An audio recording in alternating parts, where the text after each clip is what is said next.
此刻，2026年的今天，在海峡对岸那片广阔的土地上，无数普通人正被三座无形的大山压得喘不过气。第一座叫降薪，第二座叫失业，第三座叫负债。他们从天还没亮就挤进闷热的地铁，到深夜还亮着灯，守在格子间里，数着一张比一张更薄的工资条，只为换来餐桌上那一口安稳的面包。曾经有人相信，只要肯拼，只要肯熬，日子总会一年比一年好。可是如今，越来越多的人发现自己跑得越快，脚下的地反而陷得越深。然而真正压在他们胸口的，还不只是钱。有一层看不见的枷锁，从来没有一刻松开过。在大学的讲台上，教授不敢批评时政；在小小的手机荧幕后面，网民不敢去触碰那一条看不见的红线。一句话说中了，一张截图传出去，就可能在第二天被举报、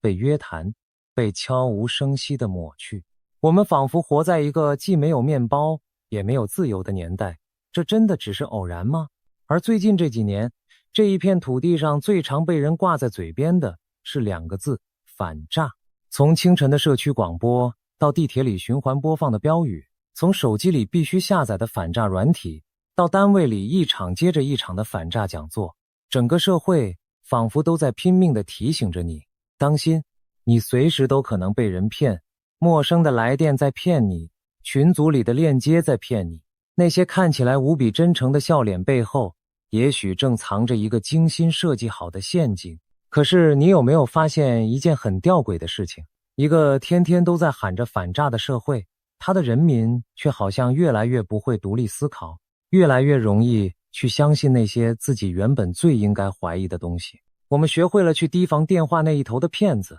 却怎么也学不会去分辨那些更宏大、更冠冕堂皇的谎言。而在将近100年前，就曾经有那么一个人，早早地把这一套如何让自己永远不被人欺骗的本领掰开了、揉碎了，一字一句地讲给了每一个愿意听的年轻人。可是你有没有想过，这一切的剧本早在80多年前就被这个人一字一句地写了出来。他看见了今天的降薪与失业，看见了今天的闭嘴与沉默，甚至仿佛隔着漫长的令人窒息的岁月，看见了此刻正低着头刷着手机，心里有千言万语，却一个字都不敢打出来的你和我。更离奇的是，这个后来被人们称为先知的人，曾经是青年毛泽东心里最崇拜的偶像，是他刚到北京闯荡时仰望的那一座高山。可是后来，正是这个人变成了毛泽东一生最恨的对象，恨到要亲手发动一场席卷整个国家的大运动，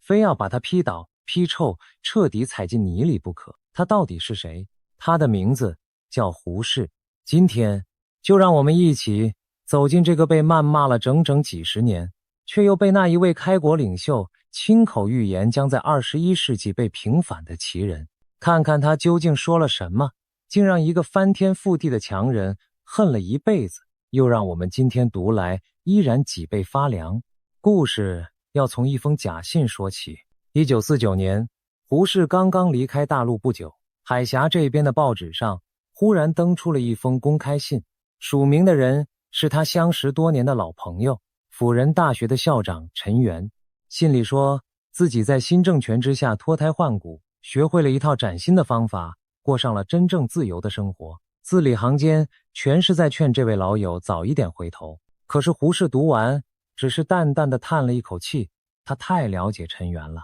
他一眼就看出这封文白夹杂满口新名词的信根本不可能出自那位一辈子都不写白话文的老学者之手。于是在1950年的年初，他提起笔写下了一篇文章，标题直截了当，就叫共产党统治之下绝没有自由。在这篇文章里，他讲出了一句让今天每一个人读到都会不寒而栗的话。他说，你看，他们连逼着一位年近70的老学者公开承认自己有罪，公开去歌颂一本批判别人的小册子，这恰恰证明了一件事，在那样的统治之下，人们不但没有说真话的自由，甚至连保持沉默、连不说话的自由都被彻底的剥夺了。没有不说话的自由，请你把这8个字反反复复的在心里念上3遍。在我们今天的生活里，这8个字究竟意味着什么？它意味着沉默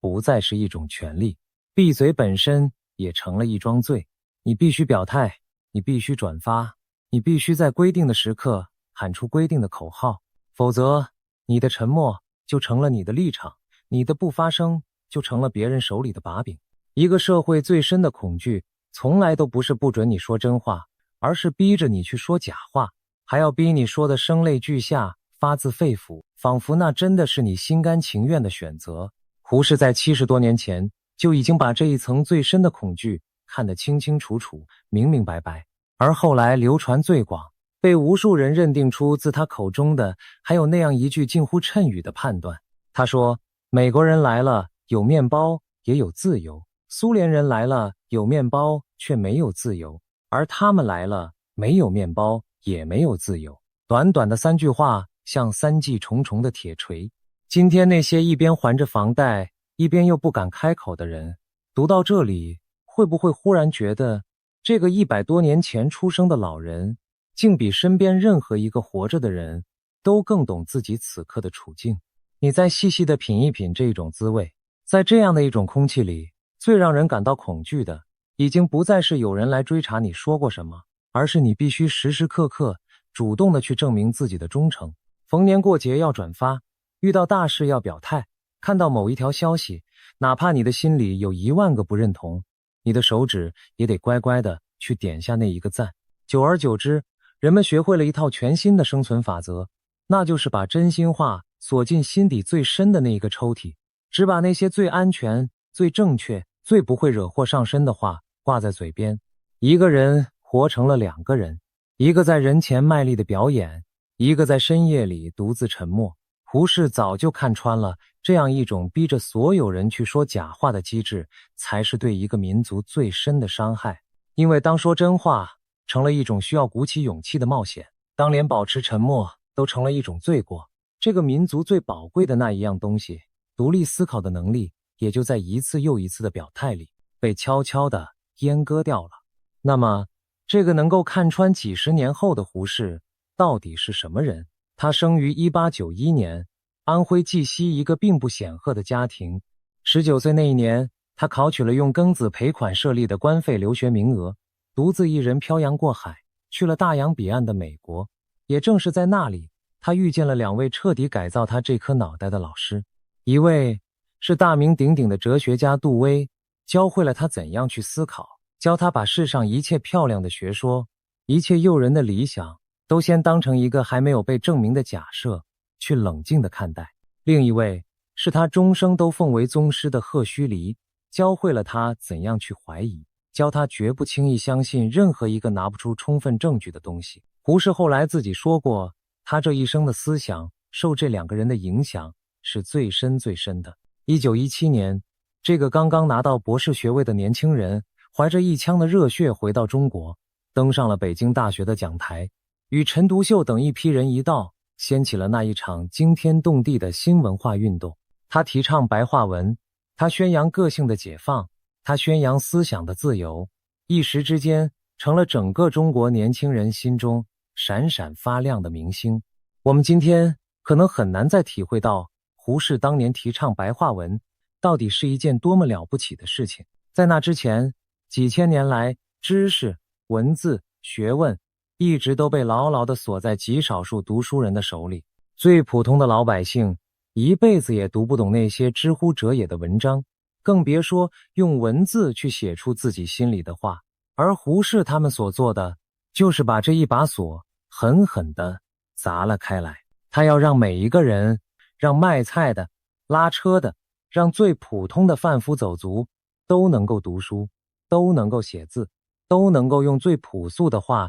去表达自己最真实的想法。这看起来只是一场语言的革命，可他的骨子里其实是一场思想的大解放。因为当每一个人都能够自己去读，自己去写，自己去想的时候，他就再也不必把自己的脑袋交给任何一个高高在上的人去替他保管了。胡适真正想做的，从来就不只是教大家写几句白话文，而是要唤醒每一个普通人心里那一个沉睡了几千年的会独立思考的自己。而胡适留给这个民族最珍贵的礼物，其实并不是哪一篇文章，哪一首白话的新诗，而是一套防身的本领，一套能让你一辈子都不会轻易上当受骗的武功心法。如果用我们今天的话来说，胡适简直就是一位百年难遇的反诈大师。他教给年轻人的口诀，其实只有最简单的几个字：大胆的假设，小心的求证。他说，做学问也好，做人也好，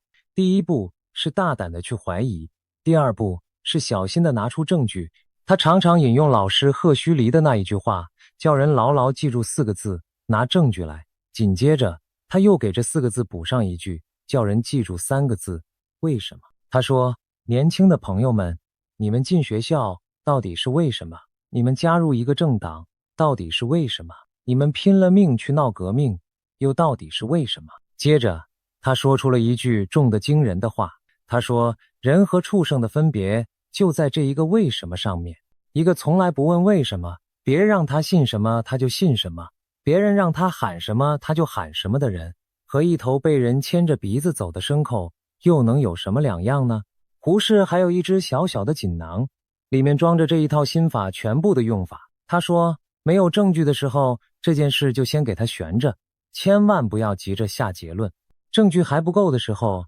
最多也只能把它当成一个假设，绝不可以武断的一口咬定，一定要等到证实了之后，才可以把它算作定论。多么朴素又多么锋利的一段话，他更进一步地告诉所有的年轻人，这世上一切的主义，一切的学理，当然都应该拿来好好研究。可是请你记住，他们全都只能被你当成一个个待证的见解，绝对不可以被你供奉成天经地义的信条。他们只能是供你参考的材料，绝对不可以变成金科玉律一般的宗教。他们只能是启发你去思考的工具，千万不可以反过来变成蒙蔽你的聪明，停止你的思想的那一个不容置疑的绝对真理。他甚至说出了一句近乎偏执的箴言，宁可怀疑错了，也绝不要盲信错了。你想一想，在一个早已习惯了把某一种思想高高供奉为唯一真理，把怀疑2个字当成天大罪过的时代里，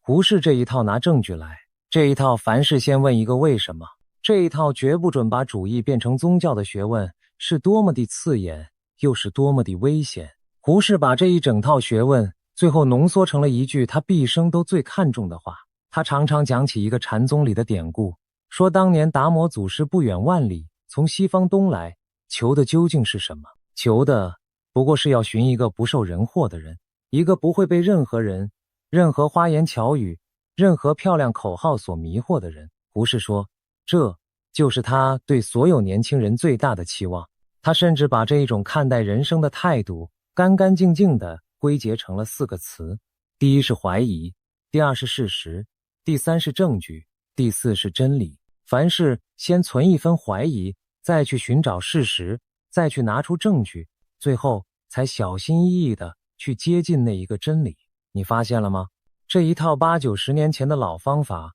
放到我们今天，竟然1个字都没有过时。今天当一条耸人听闻的谣言在群组里疯传，当一个陌生的来电信誓旦旦地说你的账户出了大问题，当一段慷慨激昂的视频要你立刻转发，立刻表态，否则就是不爱国的时候，胡适那4个字拿证据来，那3个字为什么会不会就是这一个时代里最后一道能保护我们不被收割、不被欺骗的护身符？他教出来的是一个又一个不肯下跪、不肯闭眼、不肯人云亦云的脑袋，而这样的脑袋恰恰是任何一个想要统一所有人思想的权利最深恶痛绝的东西。说胡适是反诈大师，这绝对不是一句玩笑。你仔细的想一想，今天那些害人的骗局，无论是电话那一头的诈骗，还是让无数家庭倾家荡产的杀猪盘，他们的套路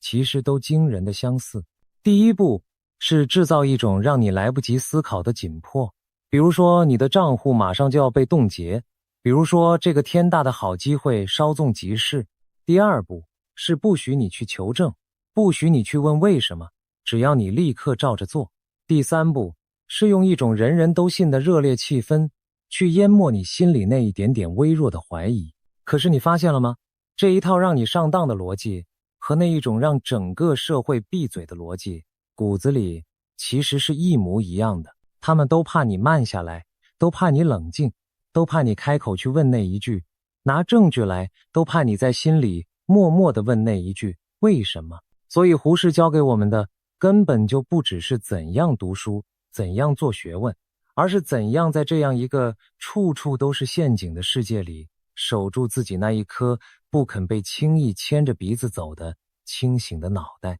胡适还写过一篇流传极广的小文章，专门替我们画出了那一种最不肯拿证据、最不肯较真的中国人的模样。他给这个人起了一个传神的名字，叫做差不多先生。这位差不多先生是个什么样的人呢？他常常挂在嘴边的一句话就是凡事只要差不多也就好了，又何必那么认真呢？别人说红糖，他说白糖，差不多；别人说山西，他说陕西，差不多。就连账房先生把一个十字写成了一个千字，他也只是摇摇头说，千字比十字不过多了那么一小撇，这不是差不多吗？到最后他得了重病，家里人急急忙忙的去请大夫，慌乱之中竟请来了一个专门给牛看病的兽医。差不多先生躺在床上，心里却还在想，反正医人的和医牛的也差不多，就让他试一试吧。结果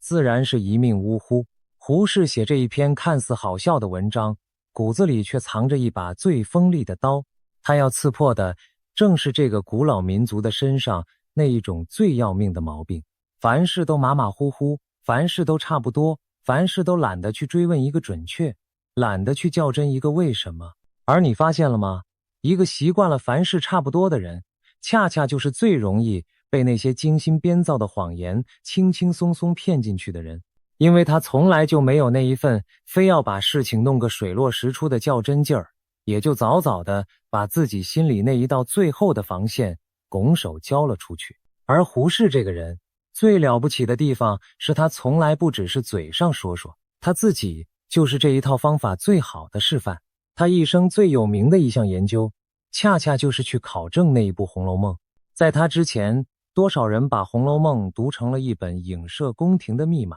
读成了各种光怪陆离的猜测。可胡适偏不，他用的是最笨的办法，一条一条的去找证据，一点一点的去考据，硬是把这一部书的作者是曹雪芹，把曹家的兴衰来历给梳理得清清楚楚，开创了后人所说的新红学。而把这一套考据方法继承的最好的，正是他的得意门生俞平伯。你记住这两个名字，记住《红楼梦》这三个字，因为许多年以后，那一场席卷全国的批湖大运动，他的第一把火恰恰就是从这里，从这一部《红楼梦》，从这一位俞平伯的身上悄悄地烧了起来。历史有时候就是这样，充满了残忍的巧合。说到这里，就不能不提那一段几乎被岁月遗忘了的师生缘分。把时间倒回到1918年，一个来自湖南的瘦高青年，揣着满腔说不出的抱负，第一次来到了北京。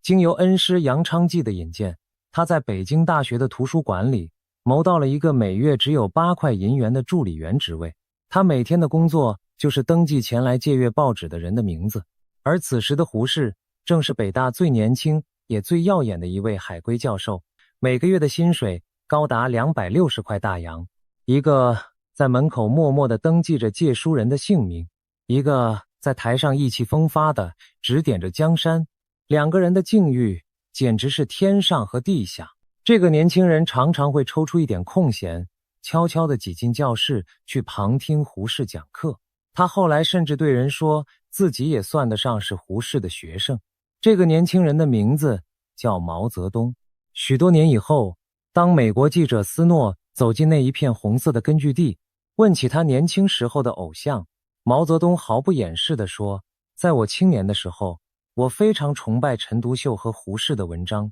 是他们两个人取代了康有为和梁启超，成为了我心中学习的楷模。你看，历史就是这样，充满了让人唏嘘的戏剧性。那一个日后要把胡适批倒批臭的人，年轻的时候曾经把胡适的每一篇文章都读得滚瓜烂熟。1919年，毛泽东回到湖南，办起了一份叫做《湘江评论》的刊物，每出一期都恭恭敬敬地寄到北京，送给胡适过目。而胡适也确实没有辜负这一份心意，他在自己主编的刊物上专门撰文，公开称赞这个湖南来的年轻人，说在那样的军阀统治之下，竟然能够产出我们这样一个好兄弟，真是我们意外的欢喜。这一句评语的分量放在当时是相当之重的。到了1920年的冬天，毛泽东还曾经亲自登门到胡适的家里，与他长谈湖南的种种事务。那一天，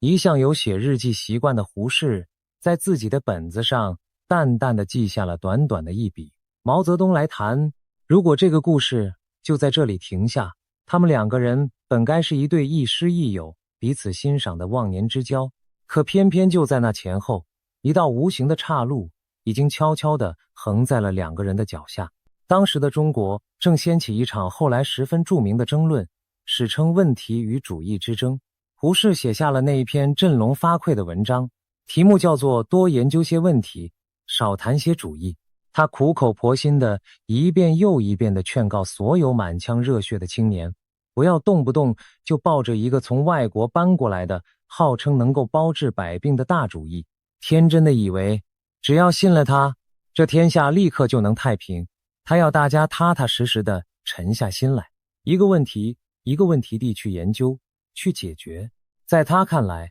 社会的进步从来不是靠喊几句漂亮的口号就能换来的，而是靠一点一滴实实在在的改良，靠把一个又一个具体的难题一个一个地搬开。这是一条最笨也最慢的路，可在胡适的心里，这却是唯一一条走得最稳也走得最远的路。然而年轻的心是滚烫的，是急切的，是一刻也等不及的。其实胡适之所以这样固执地反对那些从外面搬过来的大主义，背后还藏着一个更深的判断。他始终认为，这一个古老民族真正的敌人根本就不是什么遥远的看不见也摸不着的外国势力。早在1930年，他就写过一篇文章，斩钉截铁地指出，真正挡在中国人面前的其实是5个穷凶极恶的大仇敌。第一个叫贫穷，第二个叫疾病，第三个叫愚昧，第四个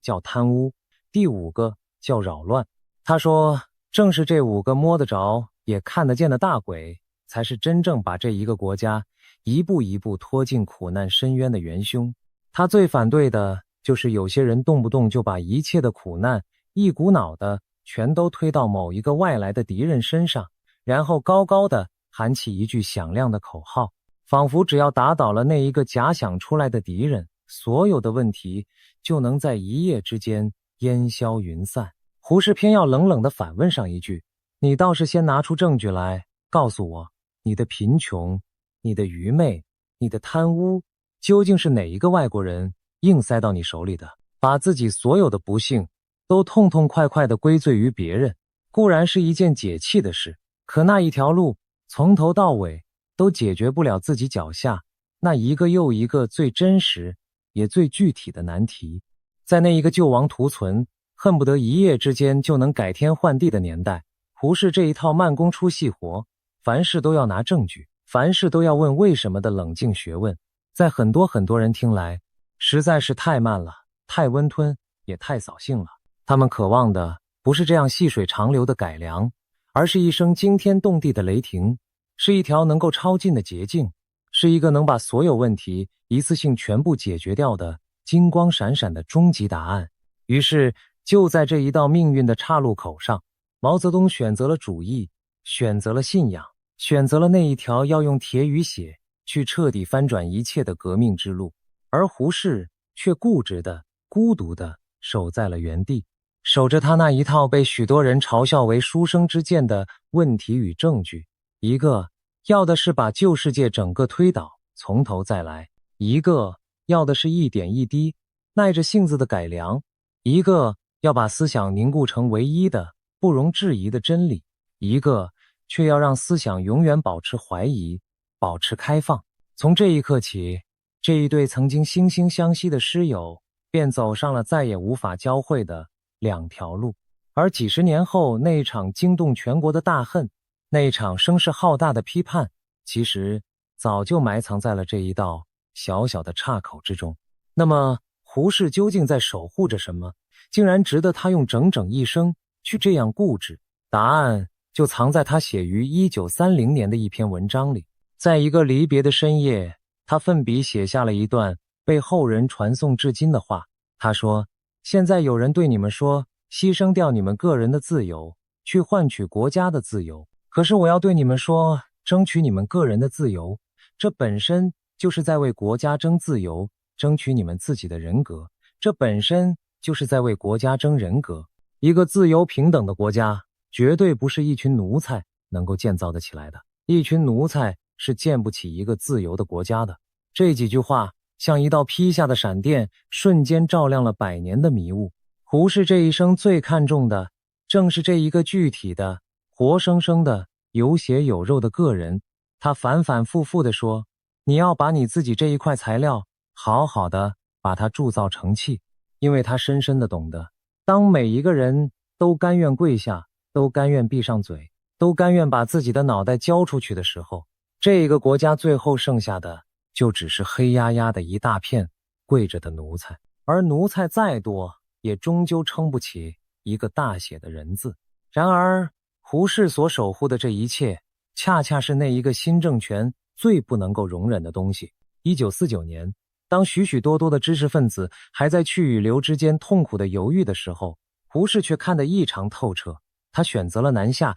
最终远走他乡。他早就看明白了，如果留下来，等待着他的无非只有两条路，要么被一场接着一场的运动折磨到死，要么就像后来某些人那样，彻底的交出自己的灵魂，从此低着头，围着心，苟且的活下去。这两条路，无论是哪一条，对胡适来说，都比死还要难受。可是即便他的人已经远走他乡，他的思想，他那一个拿证据来，凡事都要问一个为什么的幽灵，却依然牢牢地留在了故土的校园里，留在了无数年轻人的脑海深处，怎么挥也挥之不去。也正因为如此，一场非要把它连根拔起，必欲除之而后快的清算，终究还是来了。不过我们必须替胡适说一句公道话，这一个人，他反对的从来就不只是某一边的不自由，他这一生真正效忠的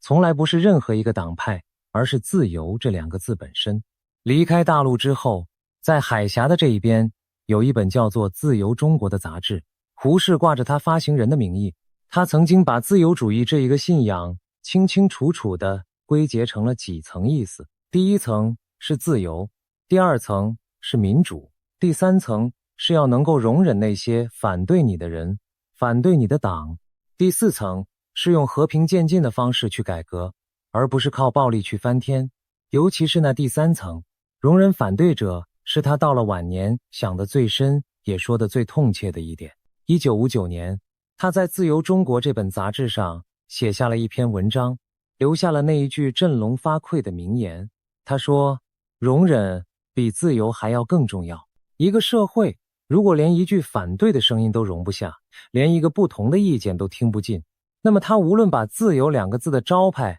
挂得多么响亮，骨子里也终究还是不自由的。而胡适之所以会把容忍这两个字看得比天还要大，其实还因为他敢于狠狠地去解剖他自己。在那一篇《容忍与自由》的文章里，他讲了一个关于自己年轻时候的很不光彩的故事。他说，自己10几岁的时候，也曾经是一个满腔热血，眼里容不下半点沙子的少年。那时候的他最痛恨民间的种种迷信，于是提起笔，写下了一篇杀气腾腾的文章，竟然搬出古时候的律法，主张对那些装神弄鬼、蛊惑人心的人，就应该狠狠地去惩治。写的时候，他只觉得自己一身正气，全然是为了天下的苍生。可是过了几十年，当他自己也尝尽了被别人扣帽子、被别人喊打喊杀的滋味之后，他才猛然惊醒，原来年轻时候的那一个自己和那些后来围剿他的人，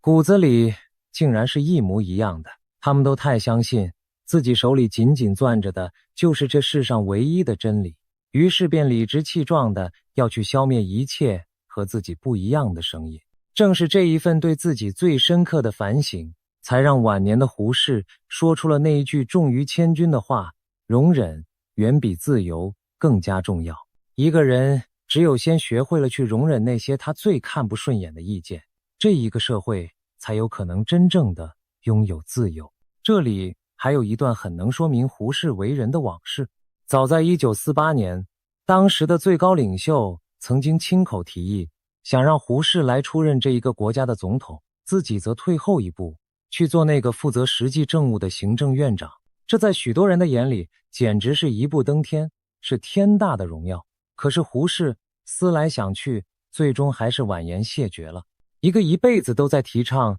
要争个人的自由，要做一个不受人祸的人的读书人，他骨子里对那一顶至高无上的权力冠冕始终都保持着一份清醒的距离。他更愿意站在权力的外面，去做一个能够自由说话、自由批评的知识分子，而不愿意走进那一座金碧辉煌的牢笼，从此身不由己。你看，无论面对的是海峡哪一边的权力，胡适想要守住的自始至终都是同一样东西，那就是一个独立的人身上那一份最宝贵的自由之身。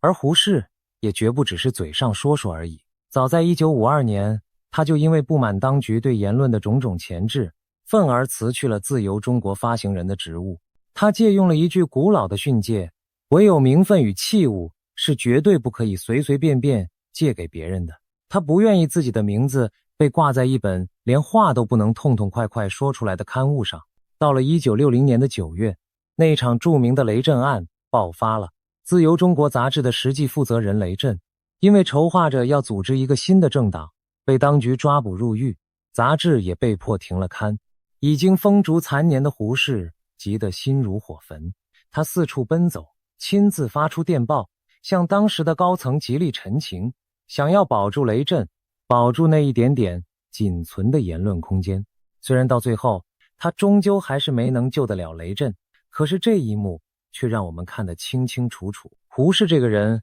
无论面对的是海峡的哪一边，无论那一只钳制言论的手究竟身自何方，他始终都站在同一个地方，那就是自由的这一边。他真正恨的从来不是某一个具体的人，而是一切让人不敢开口说话的力量。也正因为如此，在故土那一边，一场必欲除之而后快的大批判终于轰然发动了。1954年，这一场运动的导火索，表面上看竟然就是那一部《红楼梦》。两个当时还名不见经传的年轻人写了文章，批评了红学名家俞平伯的观点。而这一位俞平伯恰恰正是胡适最得意的门生，他所用的那一套考据的方法，也正是当年胡适手把手一点一点教给他的。这一把小小的火苗很快就被一只看不见的大手引向了他真正的目标。1954年的秋天，最高领袖亲自写下了一封信，发给党内的核心，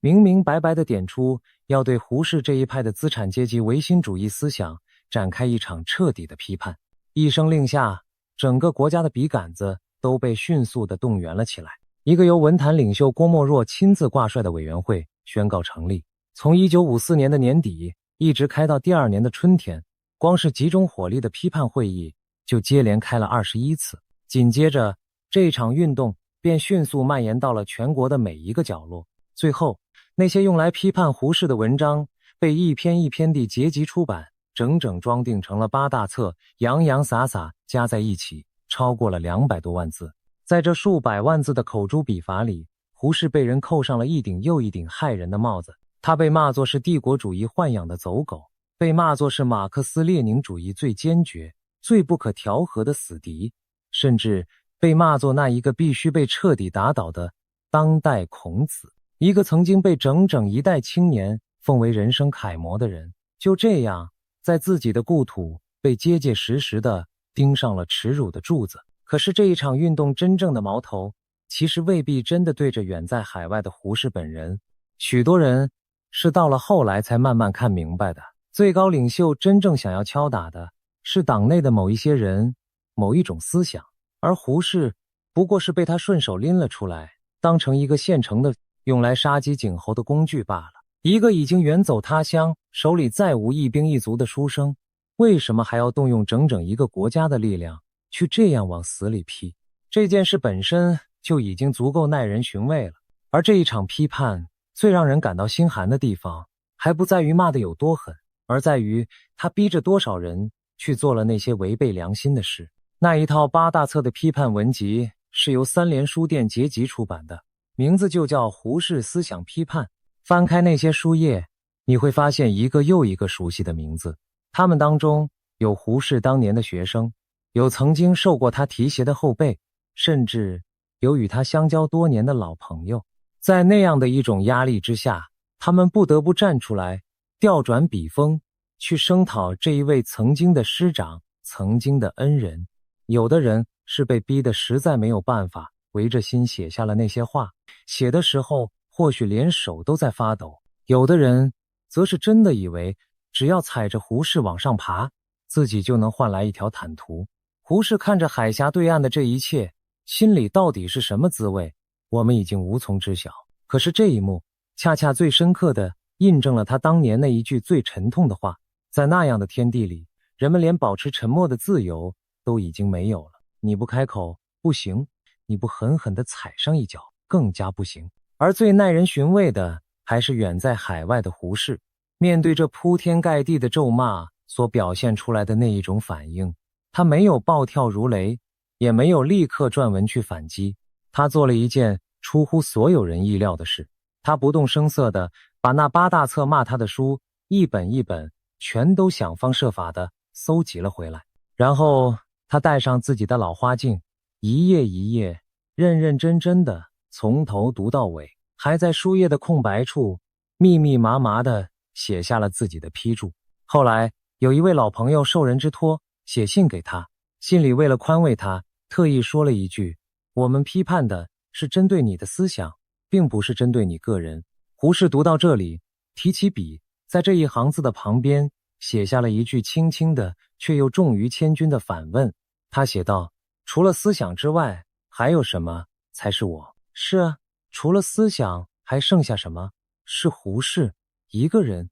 倘若连他的思想都不再属于他自己，那么这一个人其实也就已经不存在了。他用这短短的一句反问守住了一个读书人最后的也是最不肯交出去的那一样东西。可是我们今天回过头来，还必须再追问一句，毛泽东到底是为什么非要这样恨他，恨到要动用整整一个国家的力量去把他批倒？其实毛泽东对胡适的这一份感情远远要比表面上看到的复杂得多。早在1947年，他就曾经私下里交代过部下，说将来打下了北平，胡适这一个人不要抓。后来他更是几次三番的托人带话，想劝胡适留下来，回到自己这一边。据说他甚至在一次宴请知识分子的场合谈起胡适的时候，意味深长地说，批判嘛，总没有什么好话，可是说一句实在的，新文化运动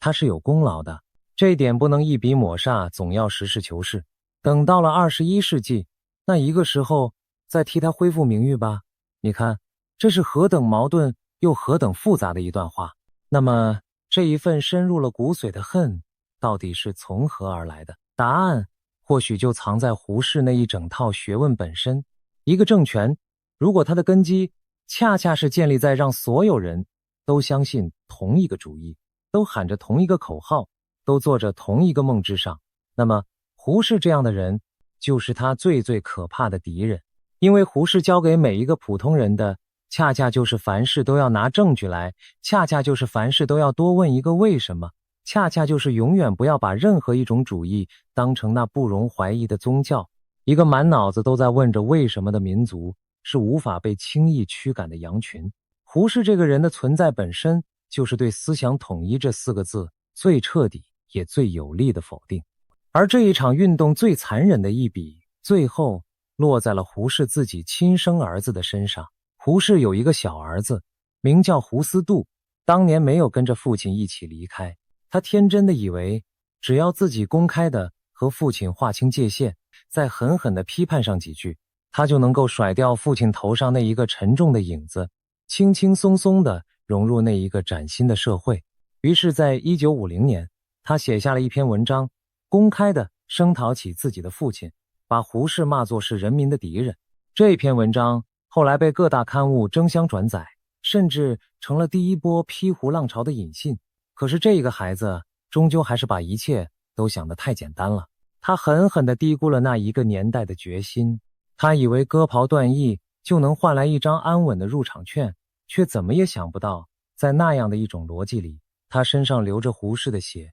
这件事本身就已经是一种怎么洗也洗不掉的原罪。1957年，当又一场风暴席卷而来的时候，这一个曾经亲手把父亲推上审判台的儿子，自己也被狠狠地打成了右派。走投无路之下，年纪轻轻的胡思杜最终选择了结束自己的生命。他用最决绝的方式，亲手印证了父亲那一句最冷酷的预言。在那样的天地里，连向权力下跪，连出卖自己最亲的人都换不来一条活路。没有不说话的自由，这6个字最后竟应验在了胡适自己的骨肉身上。时间终于走到了1962年，这一年的2月24日，在台北南港的中央研究院，一场欢迎新院士的酒会正在热热闹闹地举行。已经年过70，身体一天不如一天的胡适兴致很高的出席了这一场聚会。酒会上，有人提起了一篇当年曾经围剿过他的文章，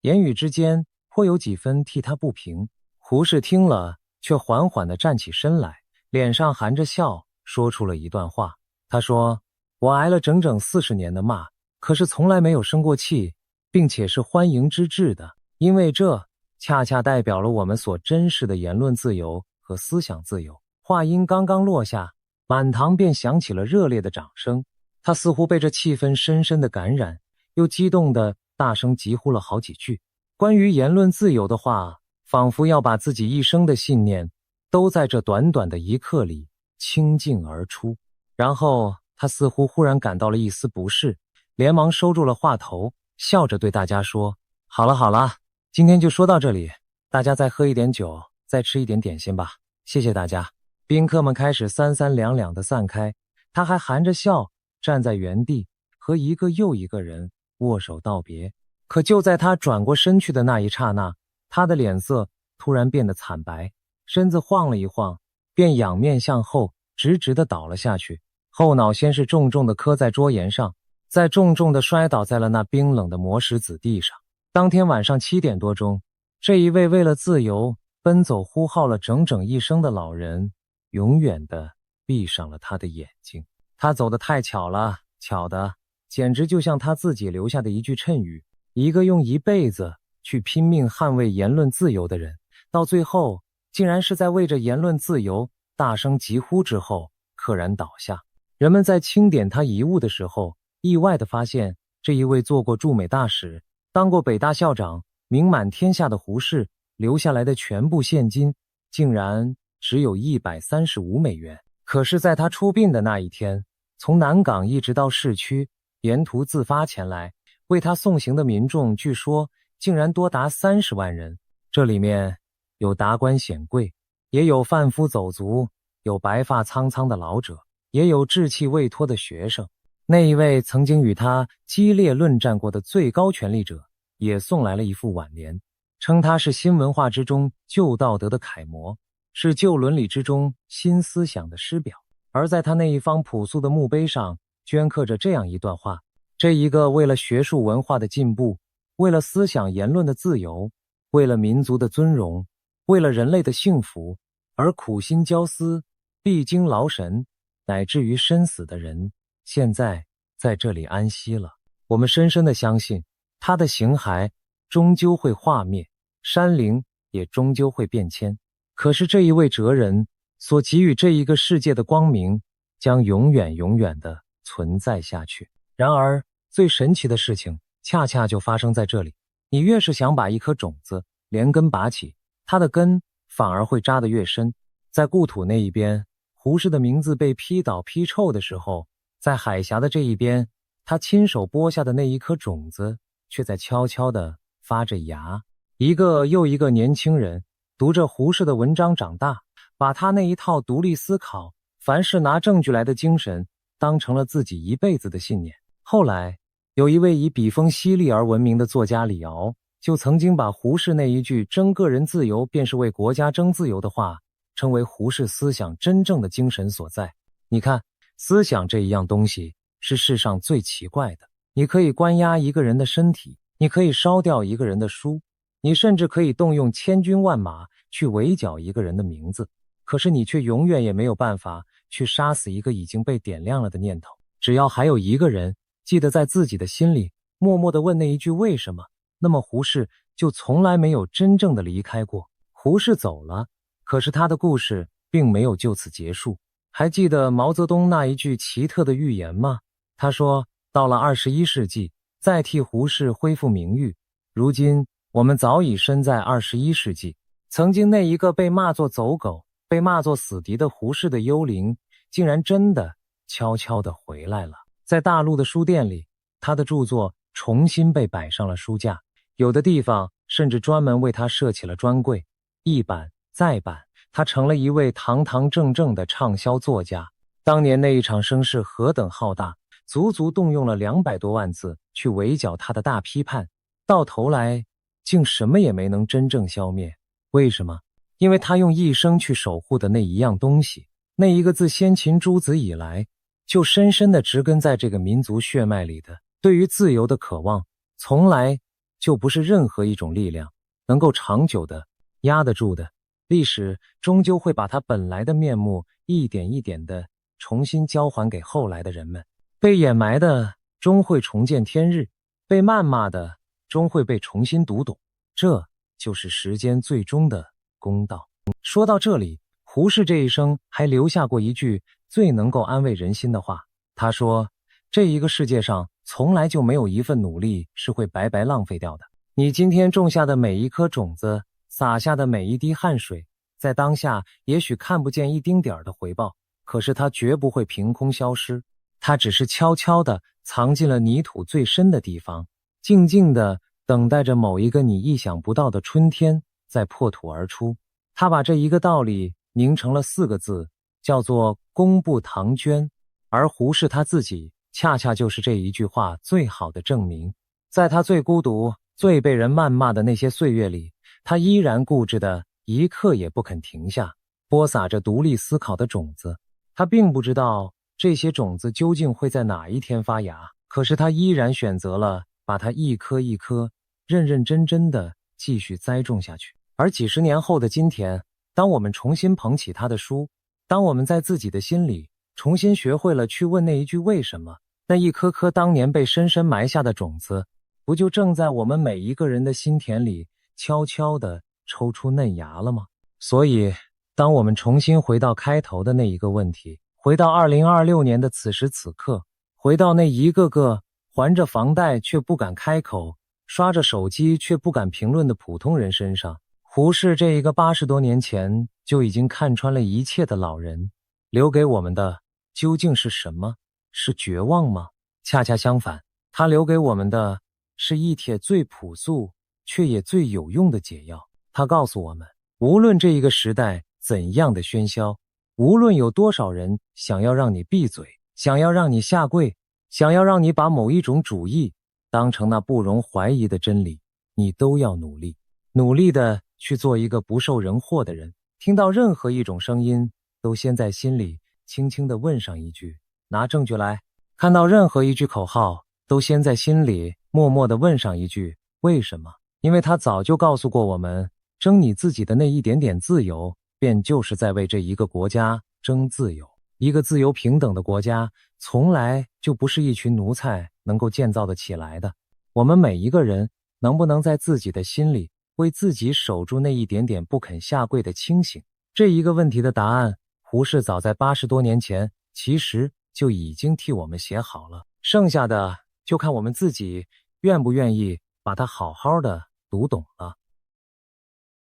为什么有人说赤马红羊节真的来了？2026年农历新年刚过，中国南方就接连发生地震，在云南和广东，短短几天内大地2度颤动，这究竟是巧合，还是某种预言正在应验？国际知名灵媒早在此前就点明这个月中国将有霜灾，如今看来难道所谓的大劫已经拉开序幕了吗？大年初一深夜，喧闹的云南西双版纳夜空骤然传来低沉的轰鸣。一位到西双版纳旅游过年的王女士正慵懒地躺在酒店的床上，一边刷手机一边观看春节联欢晚会，丝毫没有察觉不寻常的征兆。就在此时，她突然感到一阵天旋地转，整张床剧烈晃动起来，床架发出咯吱咯吱的响声，那感觉就像坐上了突然失控的机动游戏，让她懵了几秒，甚至怀疑是不是自己的幻觉。23时05分，短短几秒的摇晃宛如灵异事件。王女士一开始还以为是隔壁房间搞出了巨响，然而很快，房间内的电视荧幕突然自动弹出地震警报的警示画面，她这才回过神，发现自己正身处地震之中，而且震源就在附近。随着意识到地震来袭，酒店内瞬间乱作一团，有人惊慌失措冲出房门，甚至有的人只来得及裹上浴巾就冲出走廊，也有父母干脆抱起尚未穿衣的孩子，一头扎进逃生的人流，拖鞋拍打地板的踢踏声此起彼伏，走廊和楼梯间响起此起彼伏的惊叫。王女士和家人也顾不得多想，赶紧跟着人流一路小跑，撤到楼外的空地上避难。只见3更半夜的空地上聚满了男女老少，每个人的脸上都写满震惊与后怕，七嘴八舌地讨论着刚刚那突如其来的摇晃。不少游客更是头一回体验如此明显的地震，纷纷感叹真是让人终生难忘。过年本该宁静祥和的夜晚却变成一场虚惊。这场发生在云南西双版纳景洪市的地震，经测定规模为 4.6 级，震源深度约10公里。由于震中距离市区仅10多公里，景洪城区有明显震感，好在地震并未造成严重破坏。据当地政府通报，目前没有房屋倒塌或人员伤亡报告，城区供电、通信、交通等秩序正常，年节期间的旅游活动也没有受到大的影响，一切看似风平浪静，只是人们心中仍残留着余悸。然而这次地震发生的时间点极不寻常，正值大年初一，人们团圆庆祝的新年之夜。民间素来忌讳在新年听见震这种不祥字眼，没想到马年一开始就闹出真地震，不免让许多人心中蒙上一层阴影。这新年的开局未免太惊魂了。更令人意想不到的是，就在这次西双版纳地震后没几天，广东那边也跟着抖了一下。2026年2月20日午后，正当大多数人还沉浸在新春假期的尾声时，广东省阳江市阳西县突然发生 4.0 级地震。虽然震级不算高，但由于震源浅，人口密集，周边许多城市的居民都明显感受到了晃动。广州、深圳、珠海乃至佛山等地都有网友在社交媒体上发帖惊呼，刚刚是不是地震了？整栋楼都在轻微晃。一时间，广东人纷纷议论起来，毕竟南粤大地平日甚少地震，许多人这还是平生头一回在广东感到地动。有人在办公室楼上看见吊灯摇晃，有人在自家沙发上明显觉得晕眩。那一刻，大家不约而同停下手头的事，四处张望，确认是不是自己感觉错了。随后各种聊天群里已经炸开了锅，阳江地震了，深圳也有震感。短短几分钟内，地震消息像长了翅膀一样传遍珠三角。所幸这次广东阳江的地震同样没有造成灾情。根据地震部门的分析，震源位于阳西县附近11公里深处，属于一次轻微地震。尽管如此，对广东人而言仍着实罕见。上一次在珠江三角洲一带感到明显震感，不少人已经想不起是什么时候了。平日安稳的大城市里，办公高楼摇了几秒，让大伙心头平添几分不安。事实上，广东并非从未遭遇大地震。就在上一个马年循环的1918年，广东沿海的南澳岛附近便发生过一次规模约 7.5 级的大地震，造成近1000人罹难，震波甚至波及香港、澳门等地。那场南澳大地震恰好发生在农历新年期间，许多人正在过年时猝不及防遇震。当时的记录形容广东、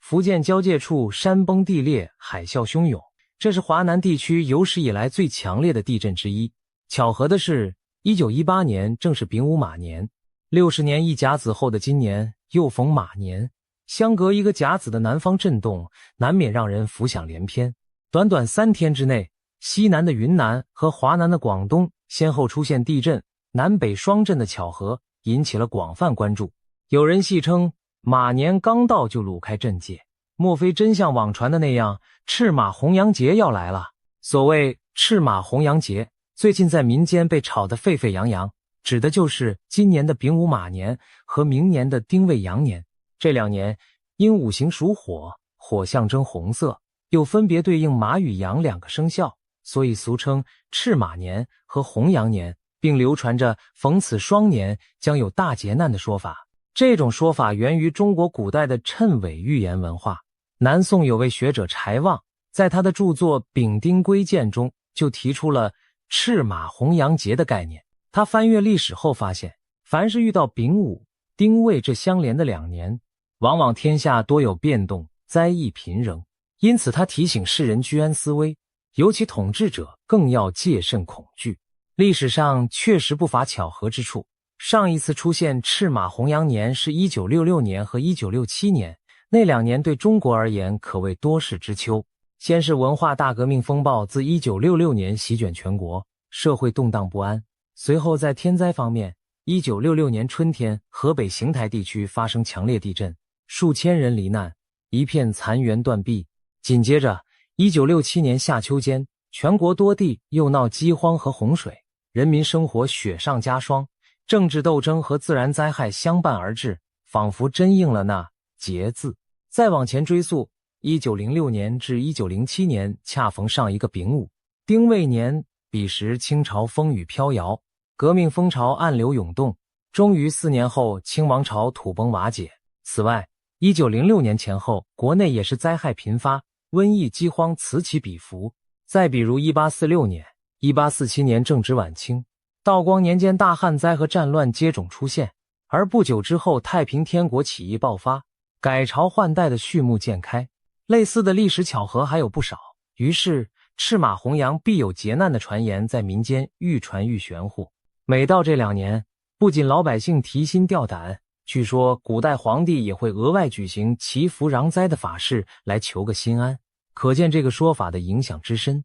当然，从科学理性的角度来看，年份本身未必真能决定什么。有学者指出，所谓赤马红羊节不过是古人对风险年份的一种提醒，其依据的历史统计也不够全面。更何况60年轮回一次的大劫说法太过笼统，其中不乏幸存者偏差。我们很难说每逢这个双年就一定天下大乱，毕竟太平无事的时候没人去强调，而一旦碰巧有动荡就被归因于此。但耐人寻味的是，2026年甫一开始，这2次南方地震的相继出现，恰好给今年蒙上了神秘色彩，使不少人开始重新审视这古老的预言。更令人背脊发凉的是，一位国际灵媒在事前就看见了这一幕。他警告今年年初中国将有双重灾难，并点明了可能受影响的地区，而如今的情况竟与他的预言不谋而合。这位灵媒就是有现代诺查丹马斯之称的朱瑟里诺·卢茨。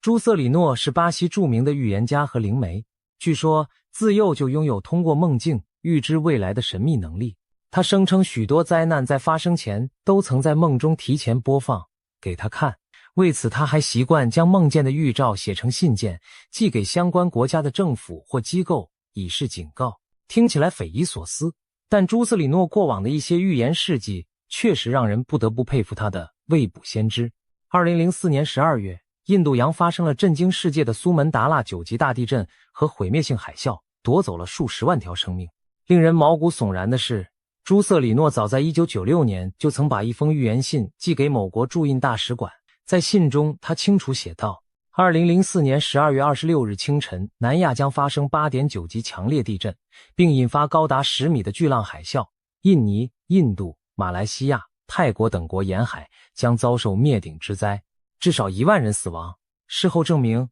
他预见的时间、地点、灾难性质几乎与现实完全吻合，甚至伤亡人数的级别都预估得惊人精准。要知道，连当时世界上最顶尖的地震专家和海啸监测系统也无法在事前做出任何警报，这位巴西预言家却提前8年就写信预警，不禁让许多人瞠目结舌。除了海啸，朱瑟里诺还自称预见了911恐怖攻击事件。他说早在1989年就梦到美国纽约的双子塔将遭遇恐怖袭击，于是寄出了一封警告信给美国总统和英国驻美领事馆。那封信也经公证处公证，内容提到世界贸易中心会在1993年遭到严重攻击。结果1993年2月，世贸中心地下停车场确实发生了一次炸弹爆炸，但仅造成局部破坏，双子塔并未倒塌。然而2001年的9月11日，他梦魇中的场景真正应验，恐怖分子劫持的飞机撞毁世贸双塔，引发举世震惊的灾难。虽然他的日期预测早了几年，但那封存档的警告信让事后的世人不禁后怕，倘若当初有人重视他的梦境讯息，会不会改变历史走向？类似的案例在朱瑟里诺身上层出不穷。戴安娜王妃车祸身亡，哥伦比亚太阳神号航空事故，甚至日本2011年大地震，据称他都曾在恶事发生前于梦中目睹并发出预警。当然，也有一些预言最终并未成真，或是时机与细节有所出入。对此，朱瑟里诺往往强调，预测并非宿命。他认为自己梦见未来并不是为了宣布无法更改的命运，而是上天给人类的警示。如果我们及时采取行动，或许能改变未来的结果。所以，当他的某些预言未发生时，他反而庆幸灾难被避免了。然而，对于2026年的到来，朱瑟里诺却显得格外忧心。他在最近的预测中多次提到中国，甚至用了相当严厉的词汇，仿佛看到了某种巨大的危机。就在今年年初，他发布了一系列2月的环球预言，其中明确指出，强震可能袭击中国，造成人员伤亡，暴雨、洪水和山体滑坡可能导致水坝决堤。这番话引起很多人的注意，强震、水坝决堤听起来就像重大灾难的场景。巧合的是，2月中旬云南、广东接连的地震似乎正印证了强震袭击中国这句预言的一部分。虽然所幸这2起震级不算太高，也未出现人员伤亡，但毕竟震中一个在人口众多的旅游城市附近，一个在经济发达的珠三角腹地，确实都算惊险。如果不是福大命大，稍微再强一级，后果就难以设想。更让人不安的是，朱瑟里诺提到的灾难还不止地震，还有洪水和水坝溃决的隐患，这让许多中国网友联想到去年各地的洪涝灾害和水库危机。今年极端天气频繁，特别是2023年夏季，北京、河北一带就遭遇超历史的特大暴雨，洪水围城，一些水库一度告急溢流。如果未来1年好雨再临，会不会真的出现水坝失事的惨剧？想到这里，不禁令人脊背发凉。朱瑟里诺的预言似乎为赤马弘扬节提供了国际视角的注脚，他用超自然的方式得出的警示，竟与中国民间古老的结束传说不谋而合。更巧合的是，还有其他几位来自不同国家的先知，也都把目光投向了近年中国可能发生的大灾。例如保加利亚著名的盲眼预言家巴巴万加，也就是人们常说的万家奶奶，就曾留下预言，某年大地将升起双火，团结之手被折断。许多人解读这段隐晦的话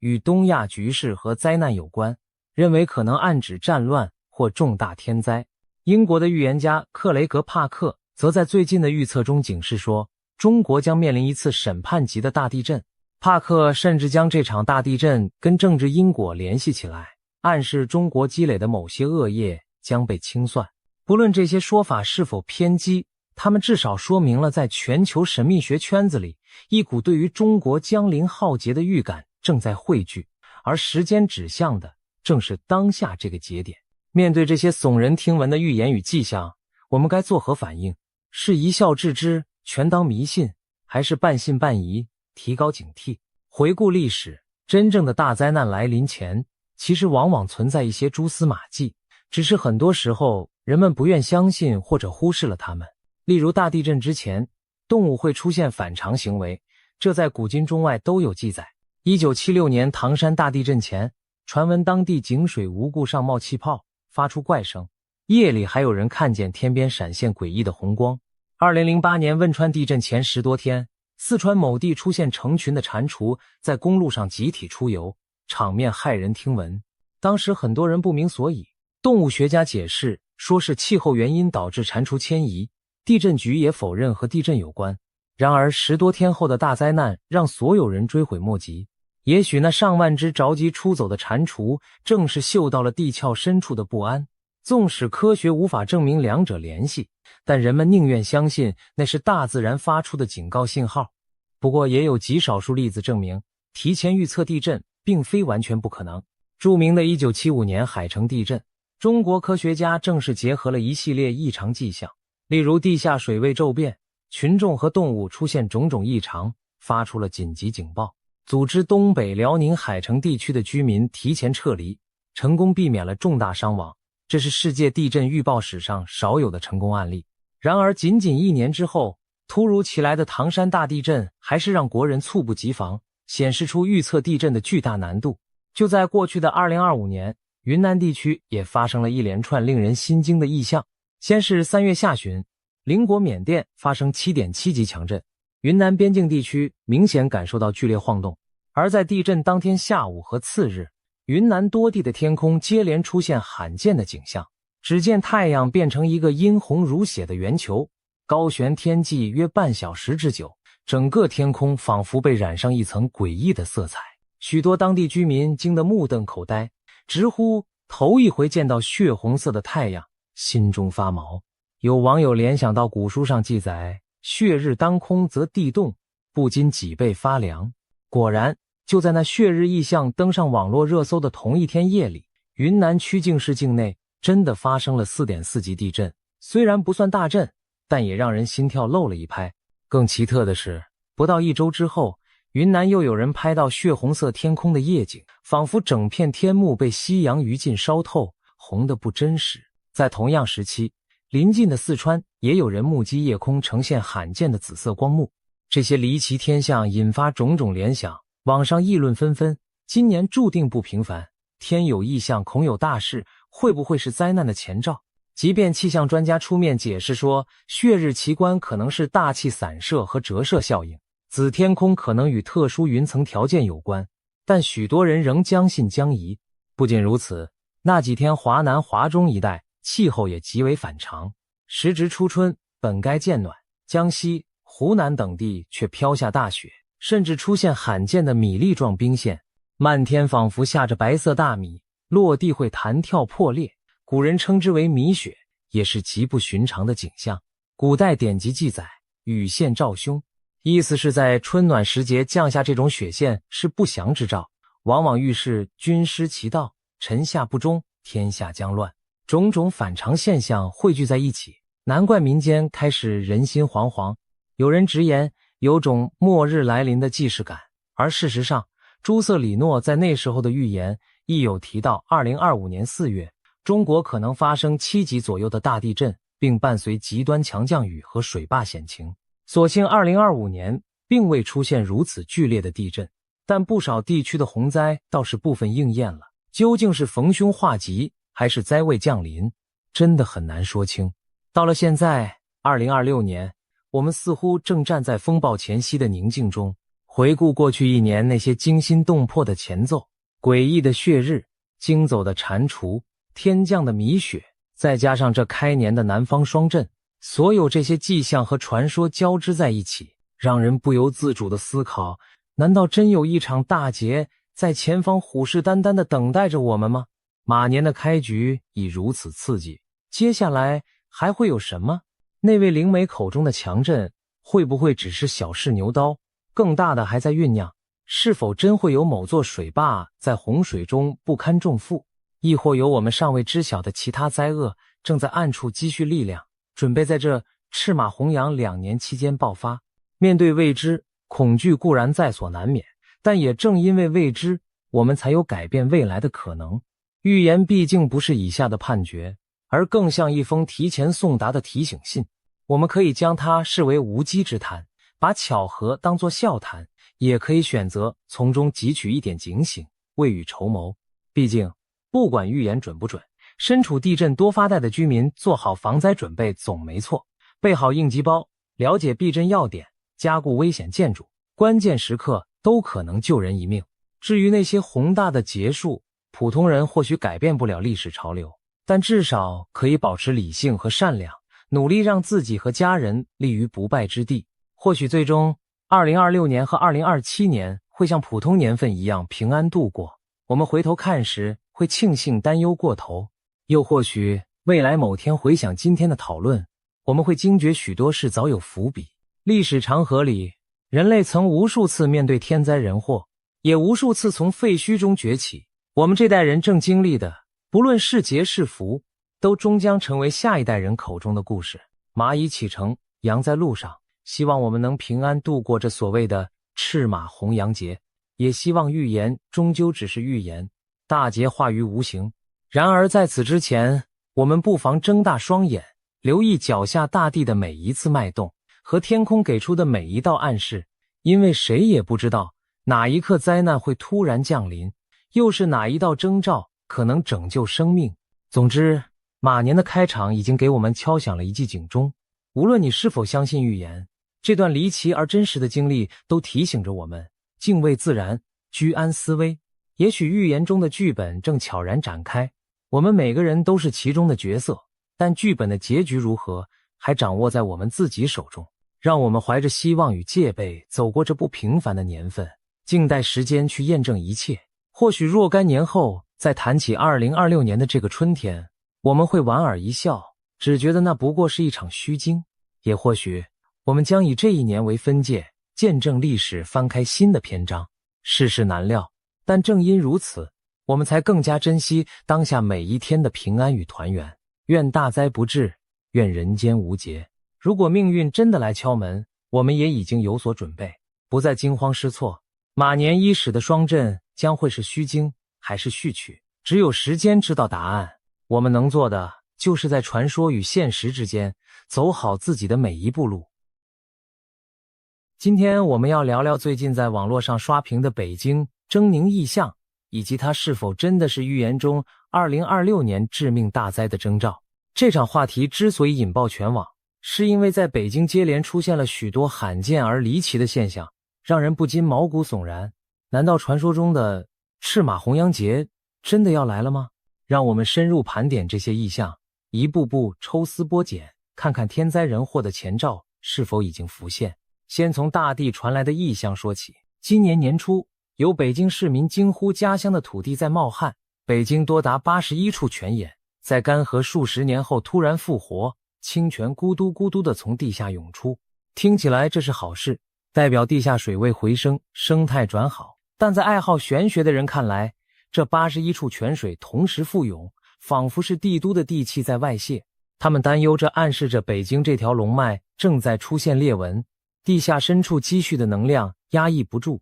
纷纷化作泉水冒出地表。如果把一个国家的气运比作人体经络，那么龙脉就是维系政权的经脉命门。现在泉水四溢，岂不是龙脉之气外露？古人常说山河失色，社稷将倾。那些相信天人感应的人，自然把泉水暴涌视作不祥之兆，担心大灾难的前奏正在地底酝酿。更让人心惊的是，动物们似乎也感受到了大地的不安。去年9月，在临近北京的天津市北辰区，一场夜雨过后，马路上突然出现成千上万只小青蛙，密密麻麻一片，仿佛青蛙地毯铺满道路。许多当地居民从未见过这种景象，吓得怀疑是不是要地震了。因为民间流传着蛙鱼离水，地震将至的说法。地震前，地下水活动频繁，两栖动物会提前跑出，寻找新栖息地。虽然天津地震部门随后勘查称这青蛙鱼与地震无关，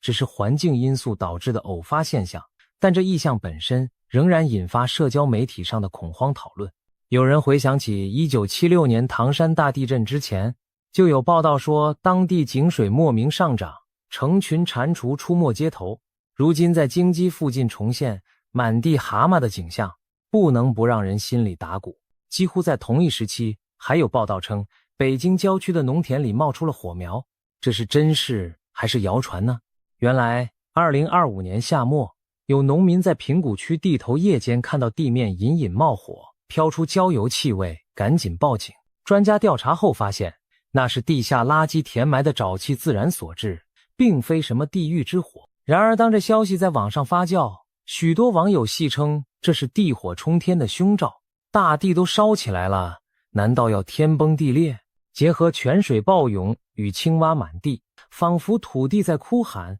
在预示什么大难。尽管理性分析能找到科学原因，这些剧烈反常的地表现象仍给人一种不祥的氛围，好像大地本身在发出警报。说完地下，我们再仰望天空。今年以来，北京乃至整个中国北方的天空也频频上演诡异莫测的异象，仿佛老天爷在故意变脸，向人间传达某种讯息。最吸引眼球的要数北京头顶那片惊心动魄的怪云。就在2月底的一天，2026年2月27日，北京刚下过雨雪，天空忽然出现了一种极为少见的糙面云，庞大的云层底部布满了波涛起伏般的粗糙涟漪，整片云看起来像被一只无形巨手狠狠搓揉过，形成一张狰狞的皱脸，悬在半空，阴沉可怖。许多市民仰头一看，纷纷惊呼：天都变脸了！这云好像一张恶鬼的脸在俯视着我们。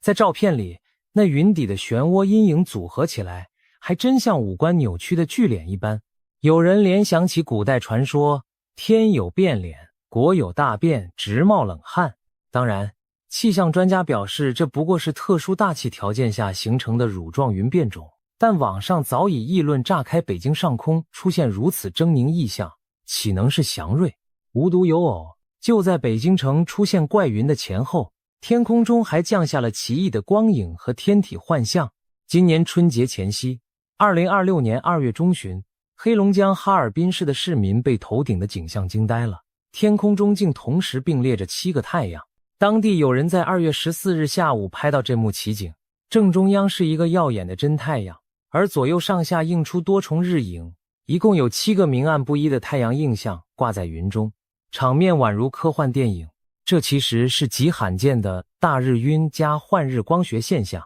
又称7日同天。第二天清晨，北京的天空也出现了一圈巨大的日晕，太阳周围悬着一个完整的彩色光环，如同给太阳戴上了7彩光圈。而在除夕当天中午，河北上空也观测到了日晕奇观，短短2日内，北方多地连现异象，多日并出，旭日蒙环。古人将这些天象视为极大的不吉利。唐代著名的天文占卜书《开元战经》就记载：3日并出，主3宫争权。天空若出现3个太阳，预示朝中3位权贵将为争权而乱政。明朝崇祯年间更有5日同辉的异象记载，结果次年李自成起义军攻破京城，推翻了大明王朝。而这次哈尔滨现身的可是7个太阳同时出现。网友纷纷翻出古籍来对号入座，众日并见，天下裂分。意思是天上若同时出现众多太阳，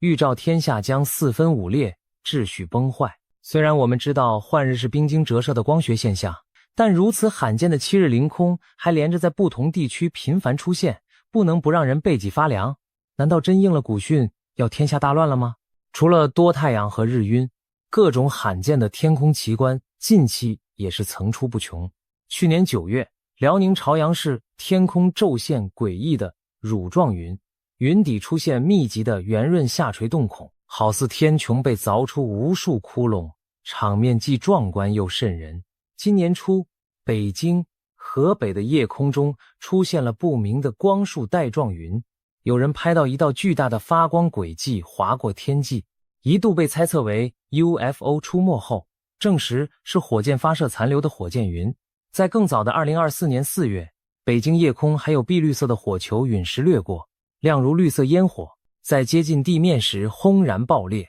古人将这种巨大火流星称为荧惑，认为是灾祸临头的象征。巧合的是，那段时间正值中共1年1度的两会召开，而就在两会开幕前夜，北京连续坠落2颗绿色火流星，发出耀眼异光，震惊不少目击者。由于官方媒体对此只字未提，在民间更平添了几分神秘色彩，仿佛苍天故意选在朝廷大会之际降下陨星示警，让人联想到古代帝王时代星陨如雨、皇朝不保的传说。自然界的异象还不止这些，有时候动物的集体异动也让人心惊。去年8月，四川绵竹市的上空突然出现万鸟归巢，奇观成千上万只麻雀和燕子在傍晚盘旋飞舞，密密麻麻遮天蔽日，仿佛一大片黑云在天际翻滚。场景虽壮观，但也让不明真相的民众惊疑，这是不是有什么预兆？鸟儿为何成群狂舞？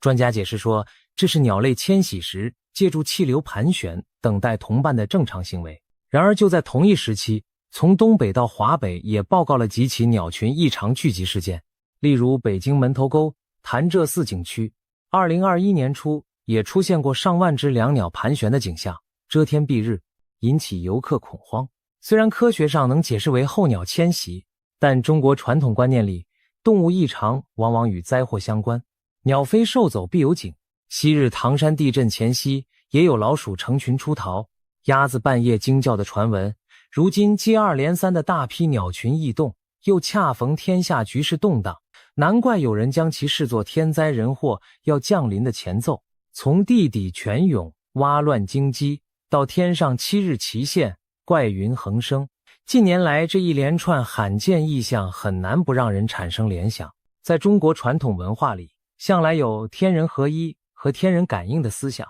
认为自然界的异变是上天对人世吉凶的示警。历朝历代的帝王对日食、星陨、地震、怪异天象都极为敏感，一旦出现就要下诏自我检讨，减免刑罚税赋，以示忏悔，祈求老天宽宥。因为古人相信，天垂异象以警示人君，天灾异象是上天在警告统治者德行有亏，若不悔改，便有祸乱降临。历史上许多王朝兴亡都伴随着诡异天象的记录。东汉末年张角起义时，据《后汉书》记载，天降大疫，流星飞渡。隋炀帝施政前，江河倒流，地现黑气。明朝末年李自成起义前夕，正如前文所述，曾出现5日同天的奇景，朝野震恐。果然不久，天下大乱。又比如北宋靖康之变，宋钦宗靖康2年，即公元1126年发生时，正好是丙午年，火马年。据史料那年也频见彗星、换日等不祥天象。随后金兵南下，徽钦2帝被掳，北宋亡国。1000多年前的南宋学者柴望，正是注意到每逢丙午马年、丁未羊年前后，往往天下大乱，改朝换代，于是编写了一部《丙丁归鉴》，统计秦汉以来历史，得出结论：丙午、丁未年是火气太旺而抑制乱世之年。后世便将这种60年一次的大劫难概括为赤马红羊节。所谓赤马红羊，丙午年五行属火，传统以赤色代表火，丁未年紧随其后，也是火年。因此连续的马羊2年火气冲天，阴阳失衡，天灾人祸丛生，常常会有改朝换代、战乱瘟疫等大劫。查阅史册，从秦朝到五代约1000多年里，的确将近一半的火马年或火羊年都伴随着重大乱局。例如南宋灭亡于咸淳10年，公元1274年丁未年，明朝崇祯自缢于1644年甲申年，但前一年的丙午1646年刚好是清军入关。明正兴起前夕60甲子有个计算，这里不巧1646并非丙午，可能指1666丙午。清朝康熙在位那年三藩之乱前夕，让我们另举例。再如1966年丙午马年，中国爆发了10年浩劫的文化大革命，天下大乱，差点毁掉整个传统文化。1967年丁未羊年，全国武斗升级，动荡流血不止。再早一个甲子，1906年丙午年，清朝风雨飘摇，革命风潮已经四起。6年后，辛亥革命推翻了2000年的帝制。可以说，赤马红羊节在中国历史上早有蛛丝马迹，每隔约60年，似乎就酝酿一次改天换地的大事件。因此，当下又轮到了2026丙午、2027丁未这一对火马火羊年，不少喜欢研读预言的人早已提高了警惕。事实上，赤马红羊之说不仅见于中土，也引起了现代一些学者的兴趣。有趣的是，现代科学分析也能找到某些巧合。有人提出60年大约相当于5个太阳黑子周期，太阳活动每11年前后会达到高峰，影响地球气候，引发极端天气。如果几个周期的峰值碰巧叠加在所谓丙午丁未年间，自然灾害可能更频繁。另外，地质学家也发现地震活跃期、气候震荡等都有数十年为尺度的起伏。或许古人所谓火运过旺动荡，并非全然迷信，可能是经年累月观察到的一种自然节律，只不过用五行术语来描述。当然，也不排除幸存者偏差，人们记住了那些凑巧逢灾的丙午丁未年，而忽略了太平无事的火马火羊年份。无论如何，古人透过天象变化来警示世事兴衰的常识，本身就非常有智慧。而今天赤马红羊节在民间又热议起来，归根到底也是反映出大家对当下局势的不安与焦虑感。正如有人调侃的，经济有波动，你看老祖宗早就说要节了，社会乱象多，逢节年大环境如此啊。那么现在我们所见到的这些反常天象，会不会正是传说中大节将临的预兆呢？如果真按照古书所言，日晕七重则天下亡，虽然北京这次只出现了一重大日晕，但七彩光环也够吓人。又或者众日并见则天下裂，哈尔滨7个太阳虽是光学幻象，却巧合地映照出当前国际格局四分五裂、极端对立的态势。不仅如此，民间还有种讲法，地震之前必有异象。近期华北平原频繁的极端天候、冰雹、怪云、蛙灾，让一些预言爱好者怀疑北京一带是不是将有大地震乃至巨变发生。他们甚至把目光投向中南海，是否政权地震也将来袭呢？毕竟中国古代的意象解读往往最终指向的就是朝代兴亡与君王安危。就在众多意象引发人们不安的同时，各路有关2026年的预言也纷至沓来，给这场赤马红羊节的传说增添更多神秘色彩。令人惊讶的是，来自不同国家、不同行业的几位预言家居然不约而同地把重大灾变的时间指向了2026年。首先是有现代诺查丹马斯之称的英国灵媒克雷格·汉密尔顿·帕克。这位预言家在过去几年以多次命中大事而闻名，据说英女王辞世、美国政坛巨变等事件他都提前有所预测。他在去年底发布的最新预言视频中明确指出，2026年将不是平凡的一年，而是清算之年、重置之年、文明转折之年。帕克强调，他仿佛看到2026年全球格局剧烈震荡，旧有的权力和秩序面临终结。其中尤为引人注目的是，他直接预言中国将在这年出现重大变局。他感知到中共高层，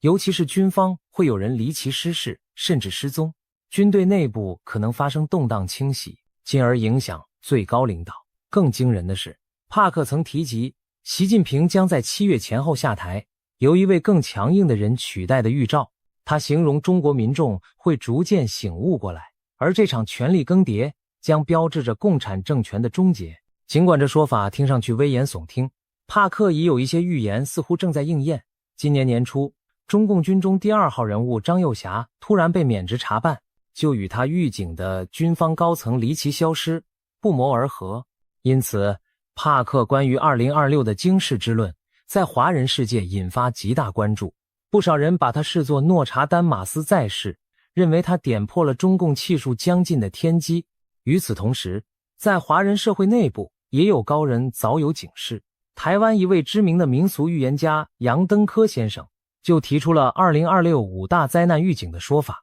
杨先生曾因准确预测蔡英文2次当选台湾总统而声名大噪。他分析道，2025年是乙巳年，木火通明，火灾、爆炸、战争频繁，这从俄乌战争、中东冲突到各地意外都得到印证。而2026年丙午年则是火上加火，阳火更旺。他警告说，今年可能会发生5种主要灾难，分别是大火灾、爆炸等意外事故、大规模战争，包含台海可能的军事冲突、剧烈的地震灾害，以及新的传染疾病流行。他特别提醒，要小心新冠疫情的新变种，以及非洲猪瘟、肠病毒、禽流感等各种瘟疫卷土重来。杨先生的看法与前述帕克的全球大难几乎不谋而合，一个从玄学，一个从灵视，两条路都指向2026多事之秋。更神奇的是，就连远在东南亚的通灵人士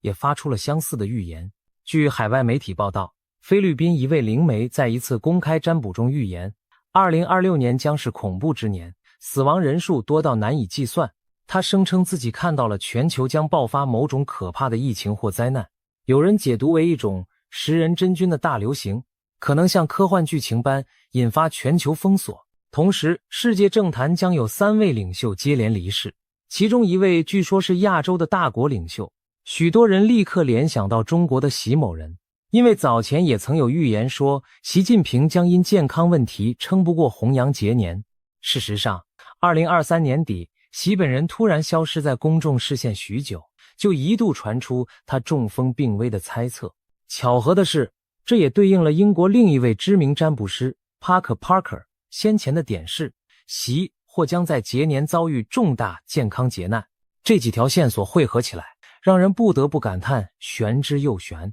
不同国家的先知们仿佛串通好了一样，把2026年渲染成了一个多灾多难、巨变将至的年份。从帝王将相、战争瘟疫到自然灾害、经济动荡，仿佛全人类都将在这一年面对终极考验。当然，也有人拿出诺查丹马斯的4行诗和推背图、刘伯温、烧饼歌等中国古代预言来验证。他们声称那些预言隐晦地印证了当前局势，比如诺查丹马斯曾预言东方将有强人倒台，新的统治者带来战火。有人说，这说的不正是东方某执政10年的强人吗？又比如推背图第46象被解读为中共末日的描绘，图中人头落地，天下重光，被认为预示洪朝倾覆。此外，清末民初民间流传的宋乙卜算有火虎、金虎年大疫、火马年大变之句，也被解读为印证了2026前后的灾变。虽然这些解读未必可靠，但从100多年前的孙中山、失迷，到今日网络上风行的各种预言贴，都无不在强调共业将近的讯息，让不少人深信天意已定。尤其是这2年频繁的血月、日环食等天象，更被视为圣经启示录和玛雅历法之外的全球末节提示。就说今年元宵节，西元2026年3月3日当晚，全球各地恰逢一场壮丽的血月月全食，月亮染成赤红。很多宗教预言都将血月视为不祥的审判日信号，一时间关于血月映照赤马年、灾劫将临的议论更沸沸扬扬。面对如此众多的预言和异象，有人不禁要问，2026年真的是命中注定的不祥之年吗？从科学角度看，上述许多现象可以解释为自然周期和统计巧合，没必要过度恐慌。